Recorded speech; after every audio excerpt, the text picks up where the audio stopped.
Women in Aviation and Pioneers of Tomorrow is a big theme here at Farnborough International Air Show, and a lady who's really at the forefront of many of these things is the President-elect of the Aeronautical Society, Kerissa Khan. It's great to see you here. Now, I suppose really the first thing we should do is investigate what the Aeronautical Society is. So come on, give us the top line of the society itself. So the Royal Aeronautical Society is the world's first aeronautical society, and today it remains the world's only professional body dedicated to the entire aerospace, aviation and space industries.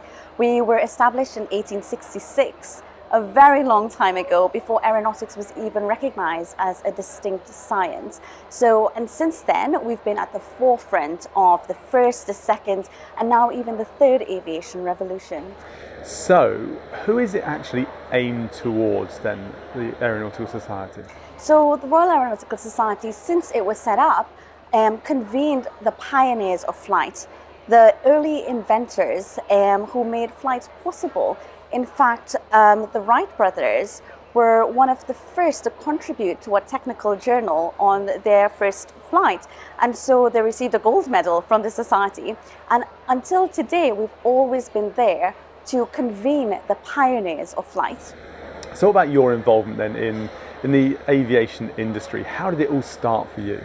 For me, it started with the Concorde. The Concorde was my inspiration to become an aeronautical engineer. This was pushing the boundaries of flight. When I was a child, I'd look up in the sky, standing on the beach in the Caribbean, I could hear the sonic boom, and I wanted to be part of this world. I wanted to be part of pioneering flight and being at the forefront of innovation. It's funny, you've got it pinned to your top there. I remember I grew up in Farnborough and you could see Concorde fly over from time to time. I remember looking up and you could just see it, and then after a while you could hear a little boom as well, and you think, oh, that was very, very cool. It's a cool plane. It gets the sort of the juices flowing, doesn't it, as well? So on that theme then, if there's any young people watching this, young women in particular, but young people in general, I suppose, what advice would you give to them to get themselves into this industry, to follow their passion? It's a very exciting industry, and aviation has its challenges, but I would say to follow your passion. If you're passionate about something, I was passionate about supersonic flights and just pushing the boundaries of flight and pioneering flight. Whatever you're passionate about, follow that. The aviation industry and the landscape of skills that's going to be required to take this industry into the future is changing, it's widening. And so it calls for the need of many different skills, diverse skill sets.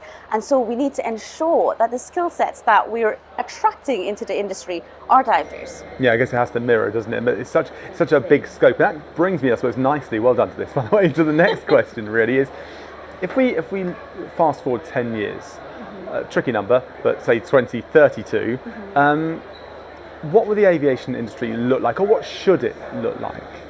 10 years' time, the aviation industry should be providing sustainable and accessible flight, both short range and long range, making use of all of the advanced and disruptive technologies we're seeing today in AI, autonomy, digitalization, and sustainable aviation fuels as well, electrification as well, to provide sustainable aircraft across the full spectrum of flight at every single altitude as well.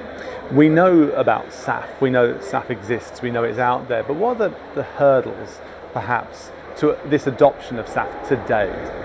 I think one of the hurdles is definitely investment in SAF, so we need to see further investment. We need to see further integration of the technologies into the aircraft as well.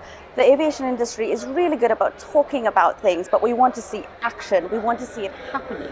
Yeah, I totally agree. How concerned do you think we should be if we look to 2032 and this idea that we should be having majority of short-haul flights and a considerable number of long-haul flights using 100% SAF? If we're not at that point in 10 years' time, should we be thoroughly concerned by what we're seeing? We should be very concerned. We understand that we cannot allow a 2 degrees Celsius increase in the average global temperature.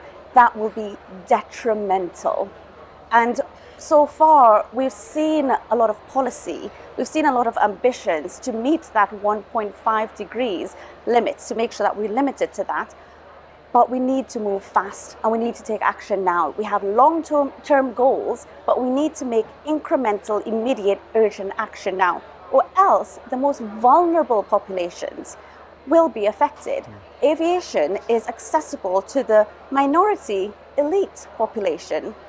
And the implications of that is on the majority, the poorer populations, the most vulnerable. So we have a moral and ethical obligation to ensure that sustainable flight is brought in, that sustainable flight serves, that purpose to make sure that we're protecting the most vulnerable.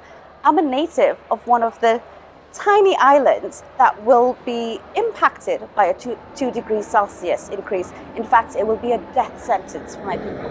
Yeah, it's sort of human impact, there's animal impact, the environment. It's such a scary thing when you start to sort of strip it back. So there you go, you've heard it here first. We need to be looking 10 years down the road, and if it's not where it should be, we should be very, very concerned. But also, if you're interested in the aviation industry, as Kerissa says, follow your passion. Kerissa, thank you very much indeed. Thank you.